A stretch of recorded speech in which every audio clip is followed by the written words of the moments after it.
गुरु पूजा करते हैं, वो ज्ञान के अनंतर, ज्ञान प्राप्ति के बाद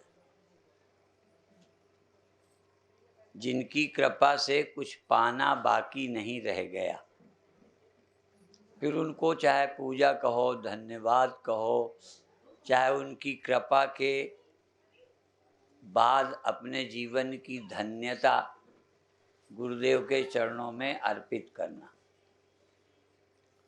जब कुछ पाना न रहे, या एक अर्थ में सचमुच कुछ पाना न रहे और दिन भर पाना रहे, खाना बाकी है, सोना बाकी है, दिन भर करना बाकी है, पाना कुछ बाकी नहीं है। कोई कर्म पाने के लिए नहीं, भूख लगी उसकी निवृत्ति के लिए खा लिया। इसके लिए गुरु की जरूरत नहीं है, इसकी पूर्ति कुत्ता बिल्ली करते हैं। जो काम कुत्ता बिल्ली कर लेते हैं उसके लिए तो गुरु नहीं बनाया था। गुरु की जरूरत पड़ी थी उस नासमझी की निवृत्ति के लिए, जिसके कारण हमें लगता है हम अधूरे हैं। जीवन में अधूरेपन की निवृत्ति, या जो लाभ हुआ हमारा लाभ छिन जाएगा, पुत्र लाभ छिन जाएगा, पति लाभ छिन जाएगा, पत्नी लाभ छिन जाएगा, पद लाभ छिन जाएगा। जो लाभ छिन जाता है उस लाभ को लाभ क्या कहें? लाभ का सिर्फ स्वप्न है। जिस लाभ के बाद फिर कोई लाभ पाना न रहे, जिस लाभ के बाद जिस लाभ को कोई खतरा न रहे, जिस लाभ को मौत का खतरा न रहे, समय का खतरा न रहे, दुश्मन का खतरा न रहे, उसकी प्राप्ति हो जाए। धन लाभ के बाद खतरा है, यहाँ तक मनुष्य देह के लाभ के बाद भी खतरा है। पशु देह के बाद तो है ही खतरा। जो सर्वश्रेष्ठ मनुष्य का शरीर है, इसके प्राप्त होने पर भी खतरा है शरीर के जाने का। पर मनुष्य जीवन द्वारा,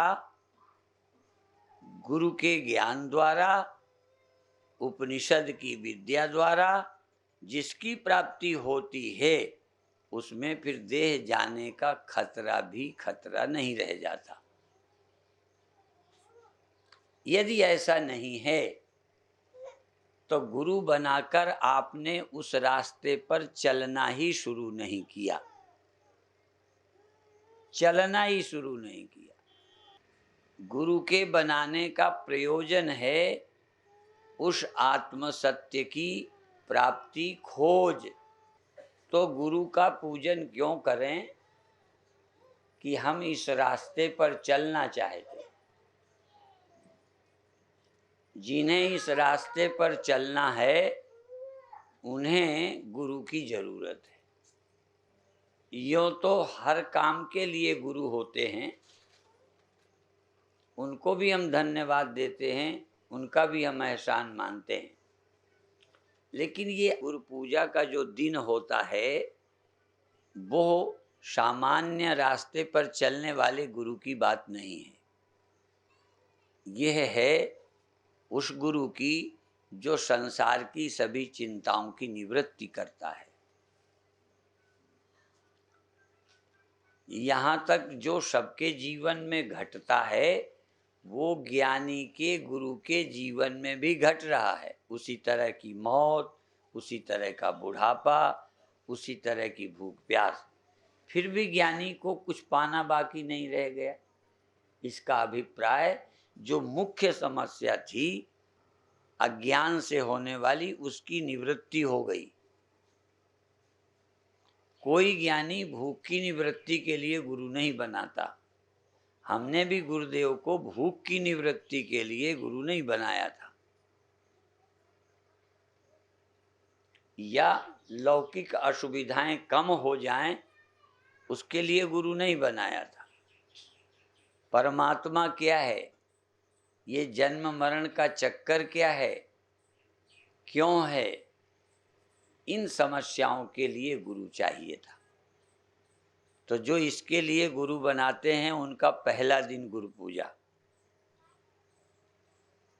और जिनको ये सचमुच ज्ञान पाना भी बाकी न रहा, भगवान पाना बाकी न रहा, अब सिर्फ जीवन निर्वाह बाकी है।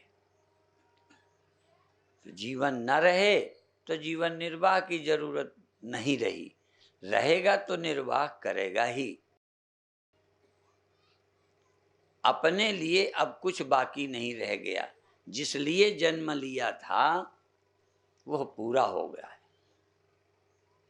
या तो जन्म लिया है उसके पूरे के लिए गुरु ढूंढो, या मिल गया है गुरु तो जीवन का लाभ मिला या नहीं मिला। अब अंत में फिर मैं कह दूं, तुम्हारी ही तरह मुझे भी भूख लगती है, शरीर का बुढ़ापा आता है, शरीर का अंत होगा, पर फिर भी जो गुरु से मिलना था मिल गया। और यह मरना, शरीर छूटना यंत्रवत प्रक्रिया है, ये ज्ञान के बाद भी होती है, पर पहले जैसी सोच नहीं रहती। हमारे पास एक ही उदाहरण मिलता है, हैं तो बहुत, पर चूंकि घर घर भागवत आजकल होती है, घर घर हर अमीर आदमी अपनी भागवत करा लेता है और कुछ न कुछ आनंद लाभ लेते ही लेते हैं, व्यर्थ तो कुछ नहीं। पर भागवत में जो मुख्य भागवत का श्रोता है वो परीक्षित है, भागवत की कथा का श्रोता परीक्षित है और उसके वक्ता सुखदेव हैं। और मृत्यु की मुख्य समस्या है परीक्षित की।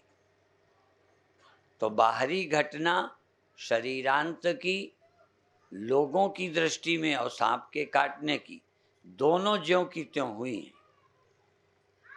बाहरी आंखों से ज्यों की त्यों परीक्षित को सांप भी काटता है। यदि इस युग का कोई भागवत सुनता और सांप काटने की बात होती और काट लेता तो सब कहते भागवत बेकार हो गई, क्योंकि हमारी आंखें देखती क्या फायदा, सांप काटा और परीक्षित का देहांत भी हो। परीक्षित को क्या लाभ हुआ ये सुन के मानते हो, पर वो लाभ तुम्हें भी हो सकता है क्या? और उसी तरह परीक्षित की तरह देहांत हो सकता है क्या? देहांत रुक जाएगा या देहांत हो जाएगा? कुछ और लाभ आंतरिक है जिस पर श्रोता का ध्यान ही नहीं जाता। प्रायः गुरु बनाना, कथा सुनना भी लौकिक लाभ को ही ध्यान में रख के लोग करने लगते हैं। जब लौकिक लाभ नहीं होता तो लोग परेशान होते हैं। गुरु व्यर्थ लगता है, ग्रंथ व्यर्थ लगते हैं, भारत के उपनिषद, गीता, भागवत व्यर्थ लगने लगते हैं। पर अब भी बता दूं, दुनिया में सब कुछ व्यर्थ हो जाएगा, सिर्फ यदि कथा सही सही सुनी गई है तो वही है जो व्यर्थ नहीं जाने वाली।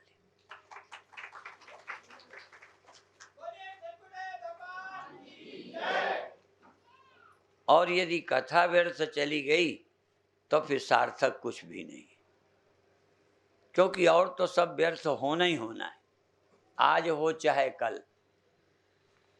और मैं अपने से जुड़े लोगों को, चाहे लाल कपड़े में है चाहे सफेद, इस बात पर जोर ही देना चाहता हूं कि यदि आपकी दरिद्रता नहीं मिटी, आपका अंदर का भिखारीपन नहीं मिटा, तो आपने ना गुरु बनाया है ना गुरु की सुना है। बनाना भी एक रस्म है और सुनना भी एक व्यवहारिक बात है। हमने गुरुदेव का प्रवचन सुना है, हमने गुरुदेव को गुरु बनाया था। गुरु से जो समझना चाहिए था वो समझा है। यदि उसको भूलते हैं तो ये मेरी गलती है, गुरु की नहीं। अब हम गुरु पर भी इल्जाम नहीं लगा सकते कि गुरु जी ने अपना काम नहीं किया। अब हम ये नहीं कह सकते कि जिस देश में जन्मे इस देश की कल्चर गलत है। अब हम ये नहीं कह सकते कि इस देश के ग्रंथ गलत है।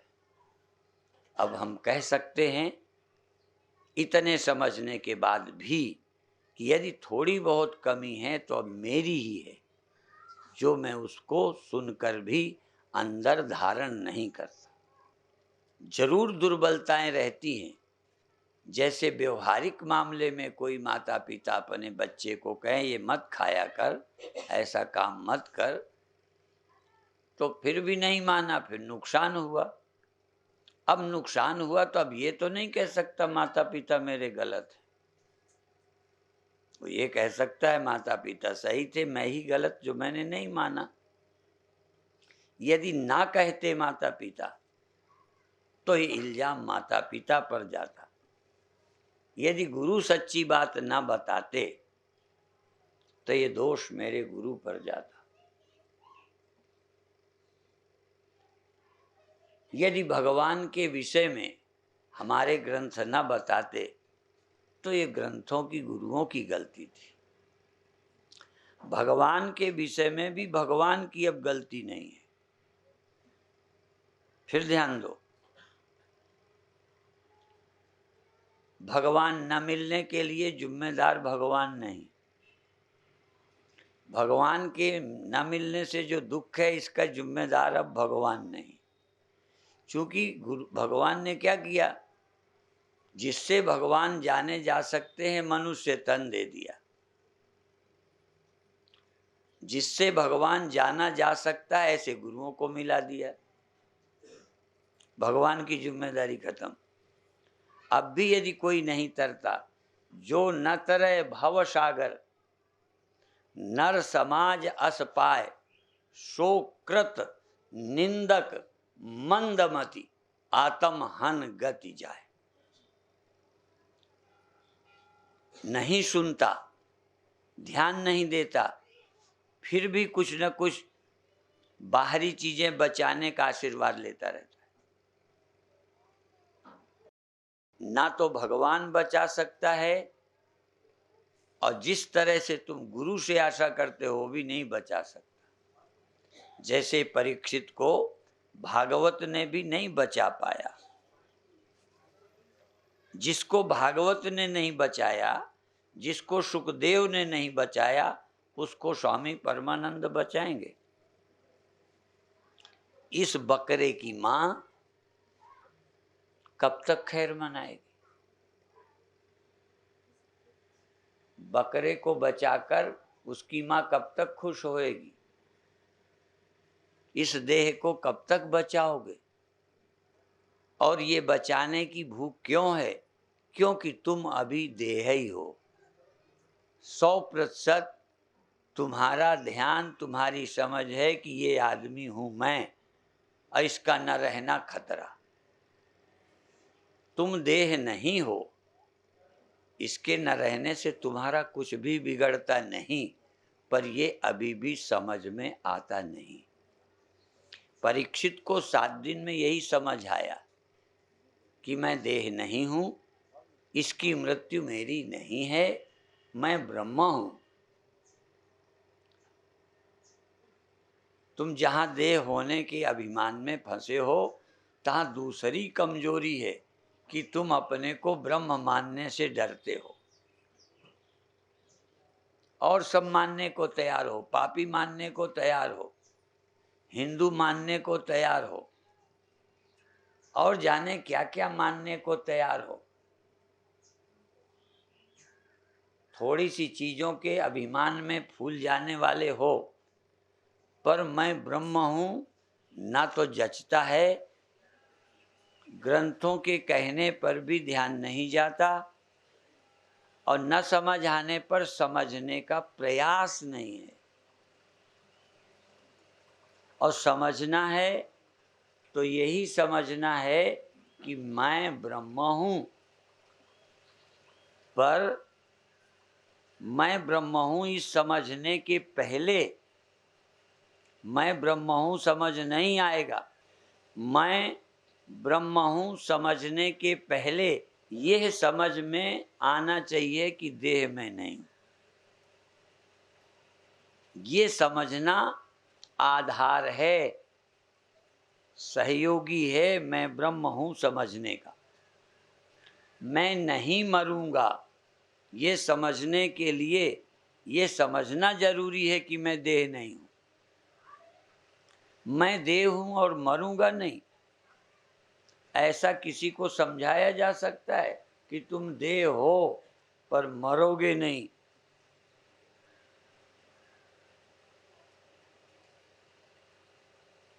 समझ में आ जाएगा कि तुम देह हो, करो अभ्यास हम मरेंगे नहीं, खाओ दवा हम मरेंगे नहीं, बुलाओ डॉक्टर हम मरेंगे नहीं, करो प्रार्थना मरेंगे नहीं, भगवान बचाएगा, इतना दमदार है।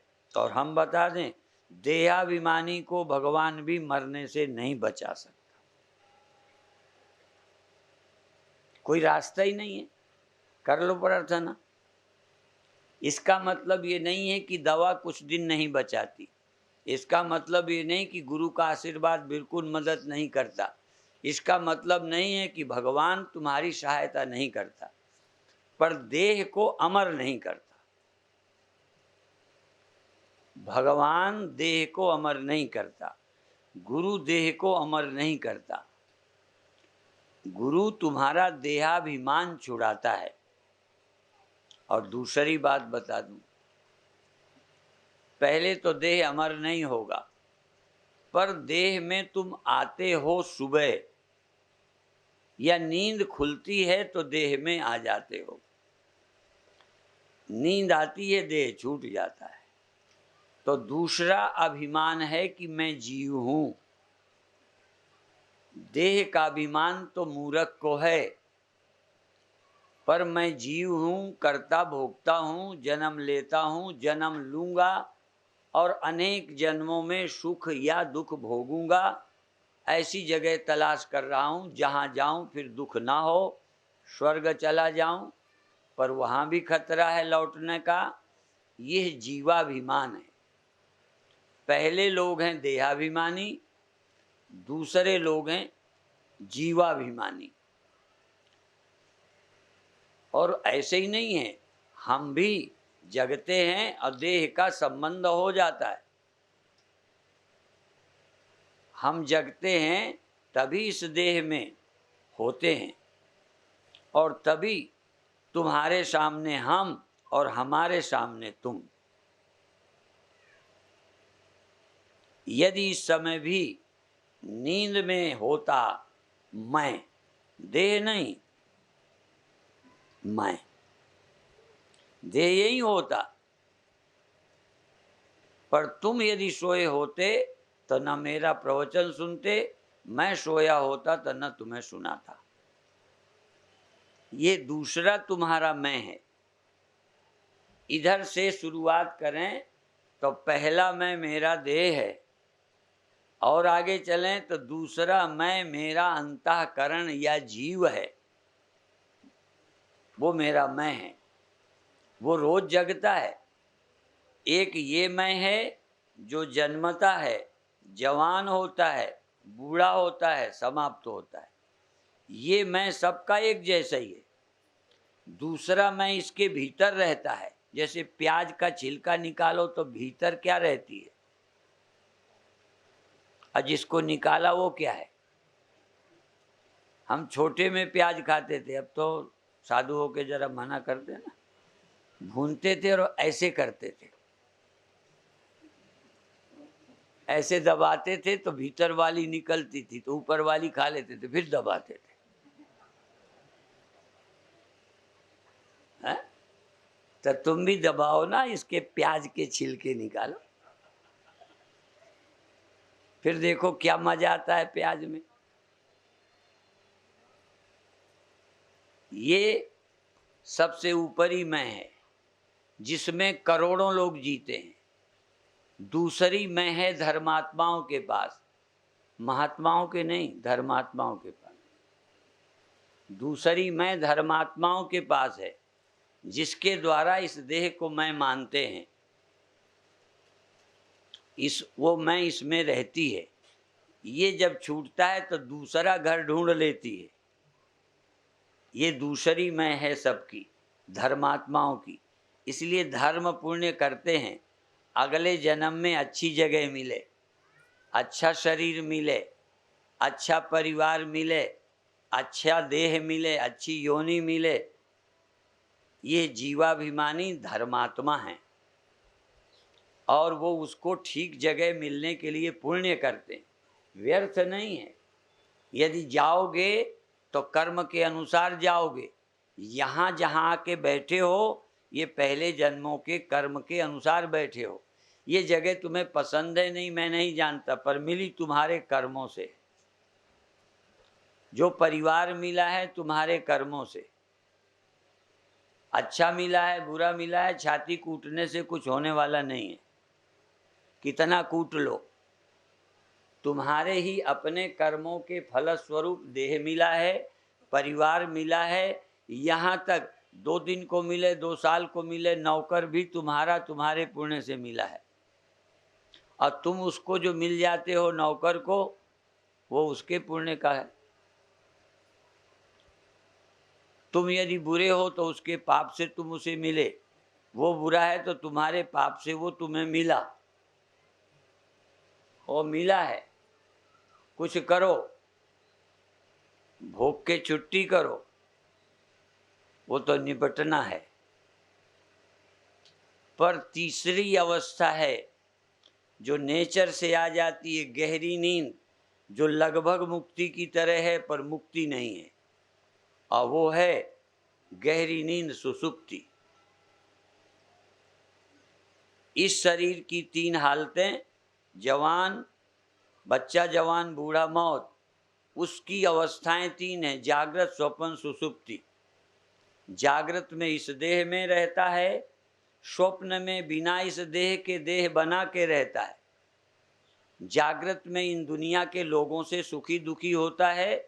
उस अवस्था में अपने बनाए उसी समय के मित्र, दोस्त, दुश्मन, सांप, बिच्छू, शेर बनाकर सुख दुख भोग लेता है स्वप्न में। वहाँ तो भगवान की बनाई दुनिया सुख दुख नहीं देती। तुम्हारे कर्म वासना की बनी दुनिया तुम्हें स्वप्न में सुख दुख देती है। किसका कसूर है? यदि स्वप्न में तुम्हारा नौकर रुपया उठा ले गया तो नौकर कहाँ से आया था? जो तुम्हारे रुपए उठा ले गया भगवान ने भेजा था। भी वो तुम्हारे ही पाप ने तुम्हारे रुपए चुरवाने के लिए, थोड़ी देर दुखी करने के लिए चोर बन गया था। तुम्हारा कर्म है और कुछ नहीं है। काऊ न को सुख दुख कर दाता, निज कृत कर्म भोग सब भ्राता। ये भैया भैया कथा करते हैं तहाँ की है ये। अब तो भैया भैया कथा करते नहीं है, रुपया रुपया करते हैं। पति पत्नी कथा ही नहीं करते, बस अपनी अपनी व्यथा सुना के दुखी रहते हैं। पत्नी अपनी, पति अपनी व्यथा सुनाता है, कथा कोई नहीं सुनाता। तो दूसरा आपका मैं सूक्ष्म है, उसकी 3 अवस्थाएं हैं, जागृत, स्वप्न, सुषुप्ति। चलो 2 में बताऊं, तुम भीतर वाले हो या बाहर वाले? तुम रहने वाले हो या घर? देह तुम हो या देही हो तुम? इतना मोटा तो समझना शुरू करो। दिन रात रुपये गिनते रहते हो, कुछ है फुर्सत? सोचा करो कि तुम क्या हो।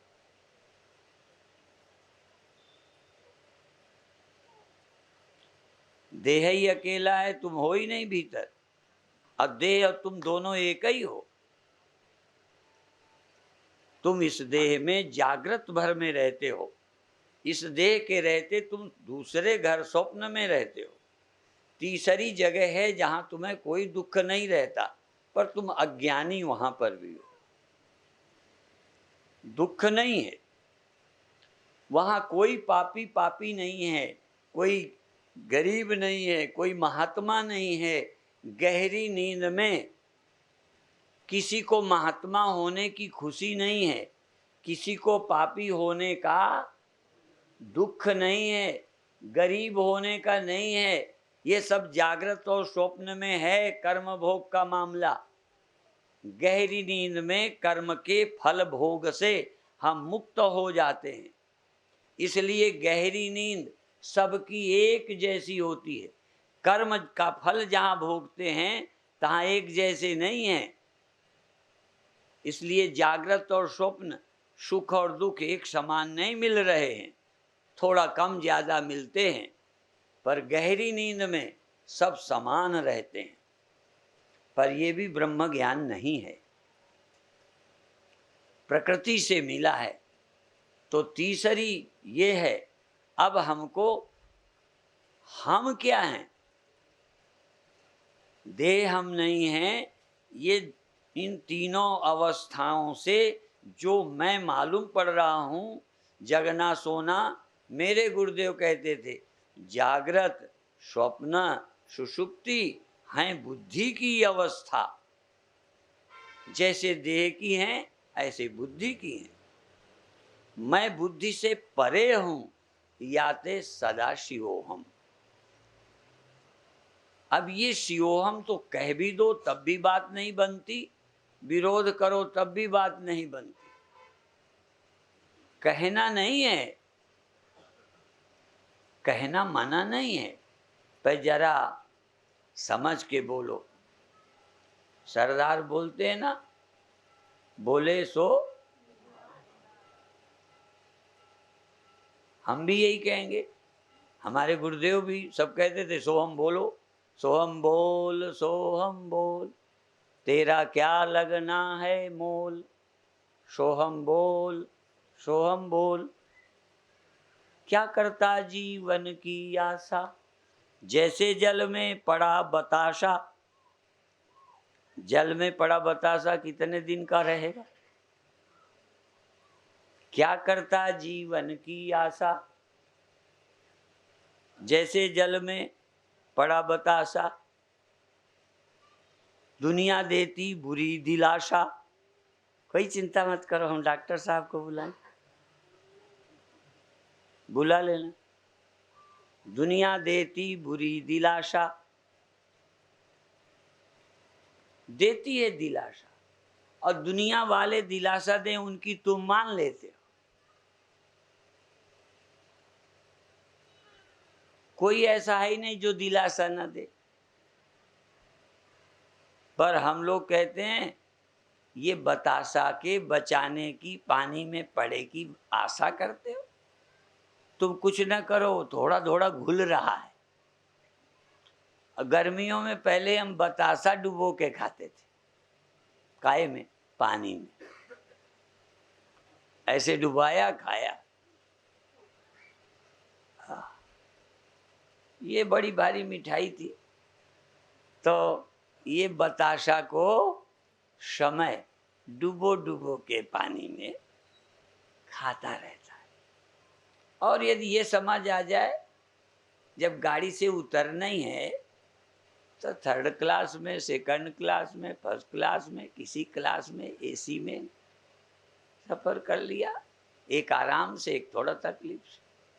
वो आखिरी जो स्टेशन उतरने का है वो एक ही जैसा। तुम किसी क्लास में रह रहे हो, ये कई क्लास के लोग यहाँ हैं इसमें, पर उतरने वाला क्लास कैसा है उसमें भी फर्क है।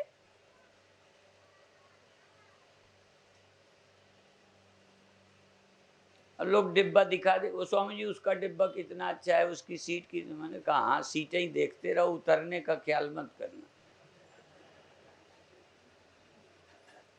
उतरने का ख्याल आ जाए तो सीटों पर ज़्यादा ध्यान ही नहीं जाता। ये बिल्डिंगों पर ध्यान उन्हीं का ज़्यादा है जिन्हें उतरने का ख्याल नहीं।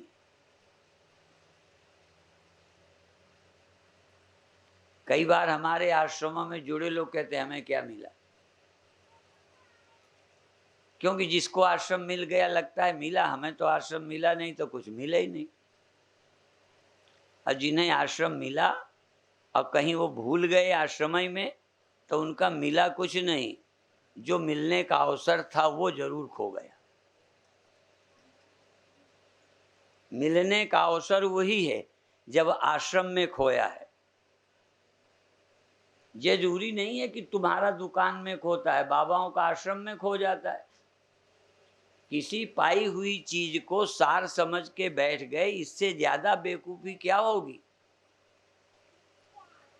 इसलिए ये गुरु पूजा का पर्व केवल ऐसे ही रस्म नहीं है, गंभीर होकर गुरु के पास आकर यात्रा शुरू करो, समझने का प्रारंभ करो, और जो समझ गए हो वो गुरु पूजा का उत्सव मनाओ कि हमारा जीवन सफल हो गया।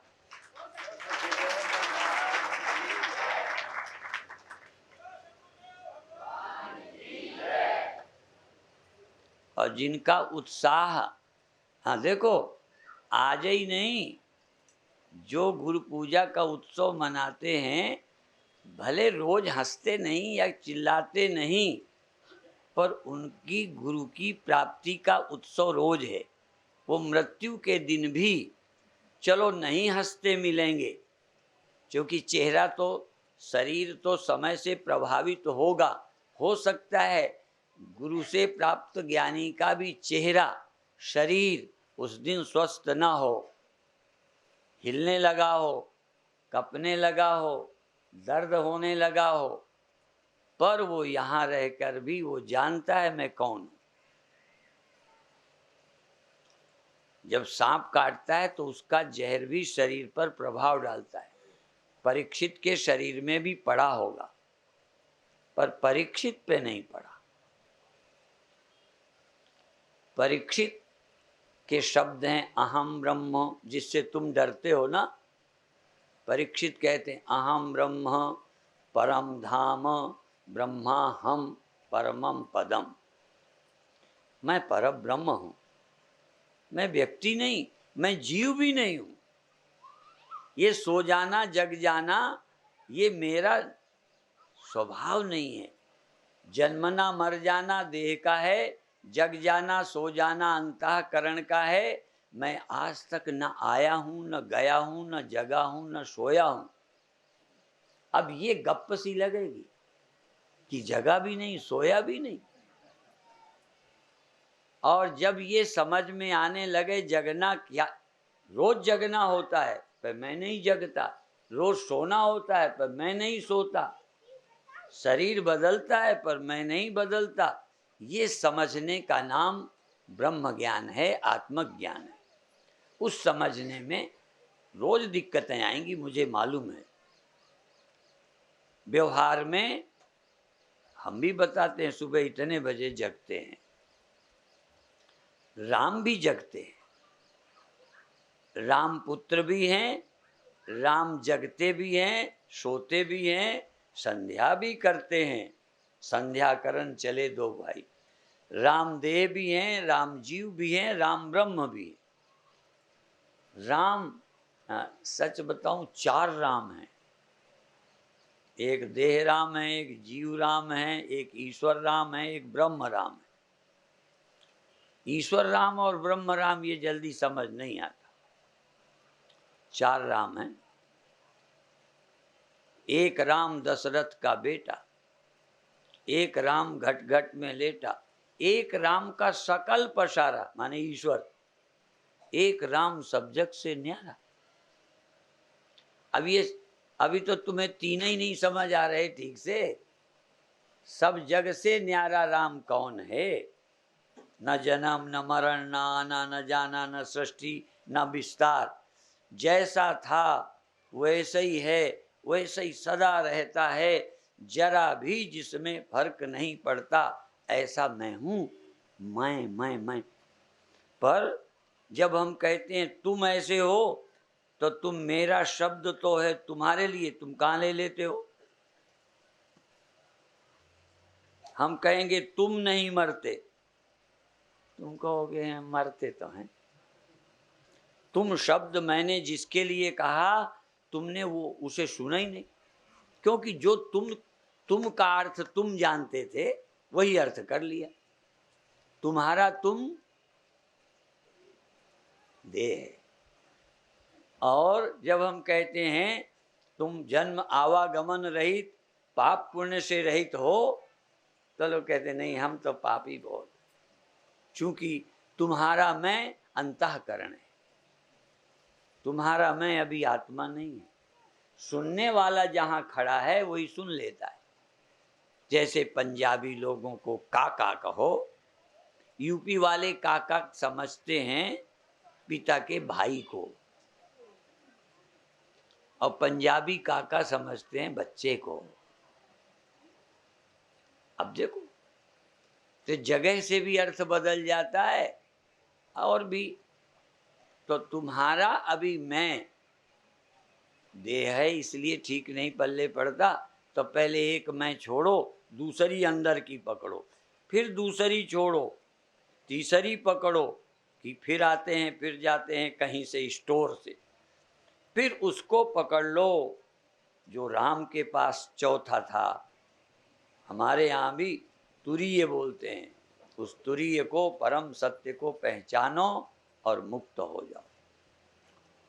और उसको, वो चौथा जो मेरा सही स्व है, उसको पा लेने के बाद व्यक्ति दुखों से मुक्त हो जाता है। अब रह गई जो पूजा की बात है, मैं इसलिए बता दूं,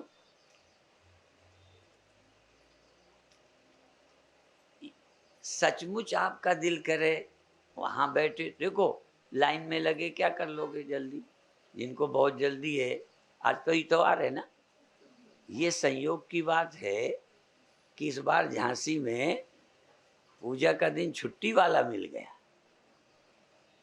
तो आराम से। और दूसरे बैठे बैठे, अच्छा कोई पूजा करता हो कोई, तो वहाँ बैठे बैठे तुम भी करते रहो। कई बार कोई आसन करे, कुश्ती लड़े, तो थोड़ा थोड़ा बैठे वाला भी लड़ता रहता है। दूसरे के चित्र देखकर तुम वही करने लगते हो दिमाग से।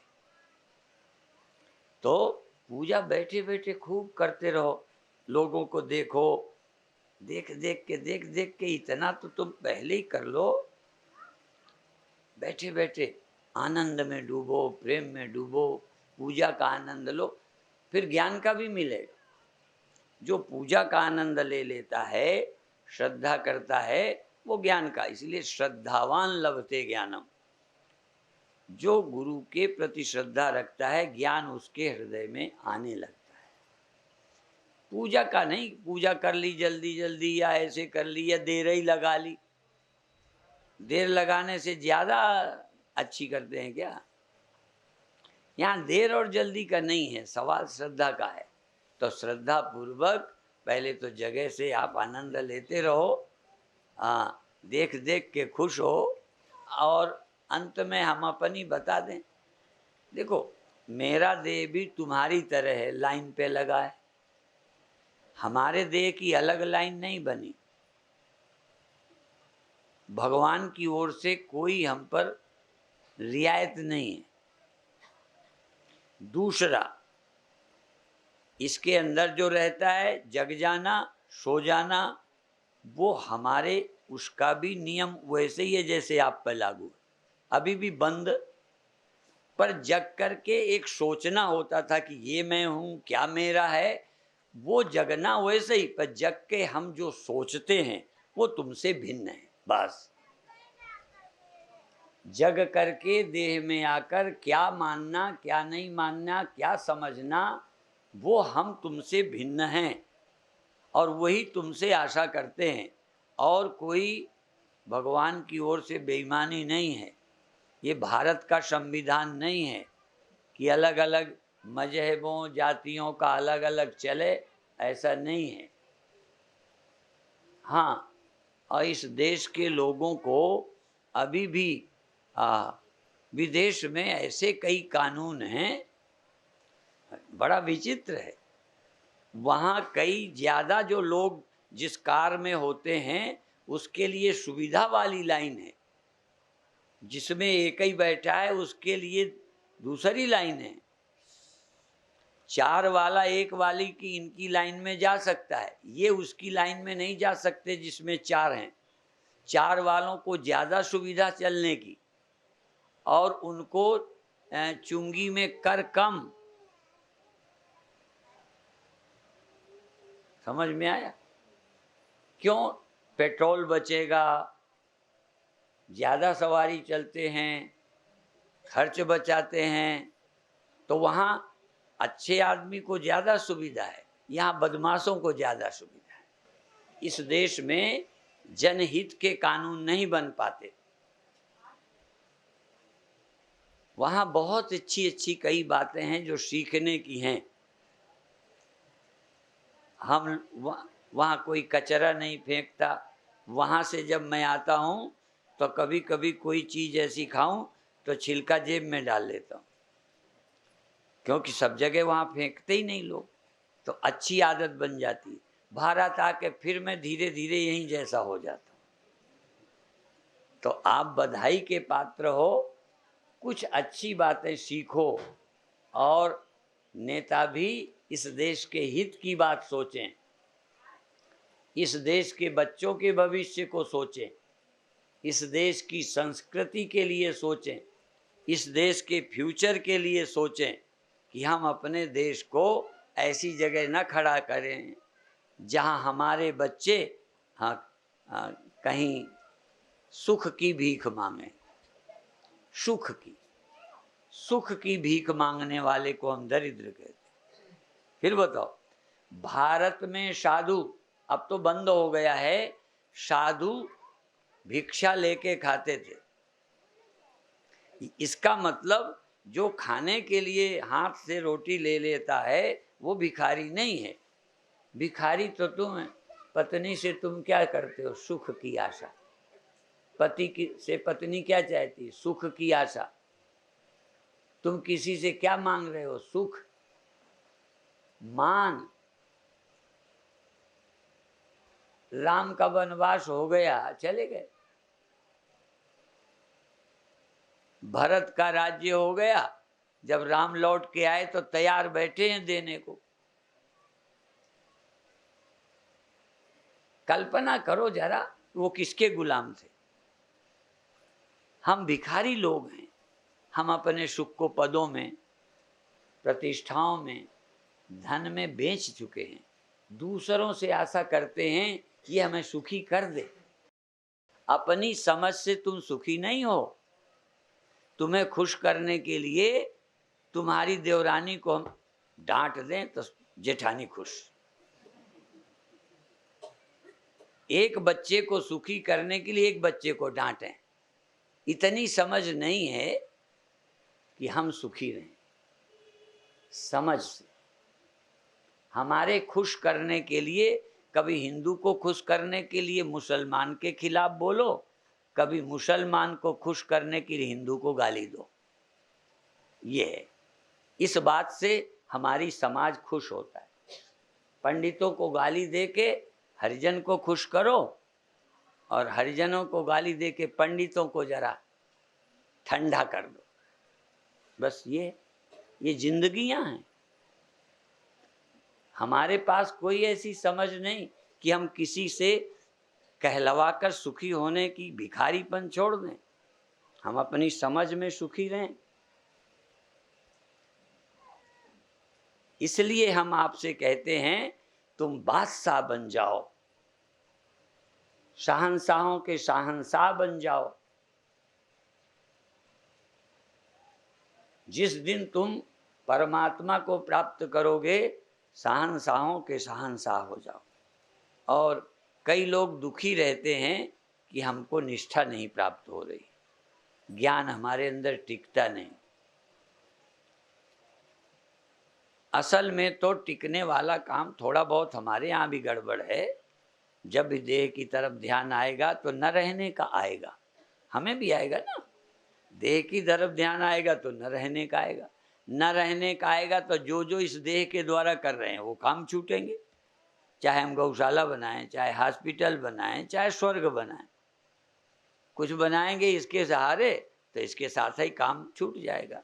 ठीक है नहीं? तो यदि अपने रहने को स्वर्ग बनाते होते तो इसके छूटने से चिंता करते। लोगों के लिए बना रहे हैं, बन जाएगा, बन जाए ना बन जाए ना बन जाए। ठीक है ना? इसी तरह से इस देह को ठीक रखेंगे। कई लोग हमें सीधा ही कहते हैं कि आप अपने लिए तो चिंता नहीं करते, हमारे लिए चिंता करो, क्योंकि जब तक देह रहेगा हमें सत्संग का अवसर मिलेगा, इसलिए ये शरीर आपका नहीं है। लोग ये कहते हैं ये शरीर आपका नहीं है, आप तो निर्दयी हो, ऐसे ही कहते हैं। आप तो लापरवाह हो, तुम्हें नहीं है, तुम्हारे लिए तो हमारा तो ख्याल करो। जैसे घर वालों को तुम कह सकते हो बेटों को कि तू तो अपनी चिंता नहीं, हमारे लिए तो ठीक बन जा। घर वालों के लिए ठीक बन जाओ तो घर वालों के दुख दूर करोगे। यदि बेटा गलत रास्ता पकड़ेगा तो बाप दुखी रहेगा। खैर, तो इसी तरह से शरीर क्यों ठीक रखो, इससे तुम कुछ समाज का काम करते हो, अपना नहीं। अपना काम तो ज्ञान है, जब तक अपने को ज्ञान ना हो तब तक भी ठीक रखो। उपनिषदों में ये कहा है कि उसके पाए बिना यदि शरीर छूट जाए तो तुम कृपण हो। कोशिश करो शरीर बाद में छूटे, पहले हम पहुंच जाएं जहां के लिए शरीर मिला है। गाड़ी टूटे, डिब्बे में आग लगाई जाए, इसके पहले स्टेशन में उतर जाएं, फिर गाड़ी फूंके तो फूंकते रहे। हम पहुंच जाएं फिर शरीर जाए। और नींद आवे, हाँ नींद आवे, लेकिन पहले हम सुमिरन से पहुंच जाएं फिर नींद आ जाए। नींद को रोकना नहीं है। सोने के पहले एक बार आत्मा का स्मरण कर लो, फिर सो जाओ। पहले घर पहुंचो फिर सो, अभी सो जाते हो पहले ही। इसी तरह जगो तो जग के दुनिया में मत जाओ, जगो, जगते ही पहले कहाँ से आए हो। अभी अभी उठते ही पूछो, नींद खुलते पूछो कि अभी तुम कहाँ थे, कहाँ से आ गए। पहले वापस एक बार जहाँ से आए हो याद कर लो, फिर दिन भर काम करो। अब फिर जरूरत पड़े बीच बीच हो आया करो। कई बार दुकान थोड़ी देर को बंद करके, या पहले जब हम पढ़ते थे तो बीच में एक आधा घंटे की छुट्टी होती थी, तो उस बीच में खा पी आते थे। ठीक है ना? ऐसे ही काम से छुट्टी मिले तो घर, सुबह उठते पहले घर और सोने के पहले घर। 3 बार तो कम से कम संध्या करो। पहले 3 बार हिंदू करते थे, 5 बार मुसलमान करते थे। ठीक है? तो 3 बार नहीं करो तो एक ही बार कर लिया करो। संध्या दिखावटी नहीं, सचमुच अपने घर जाया करो। इतना ही कहकर अभी समाप्त करते हैं। ओम शांति शांति।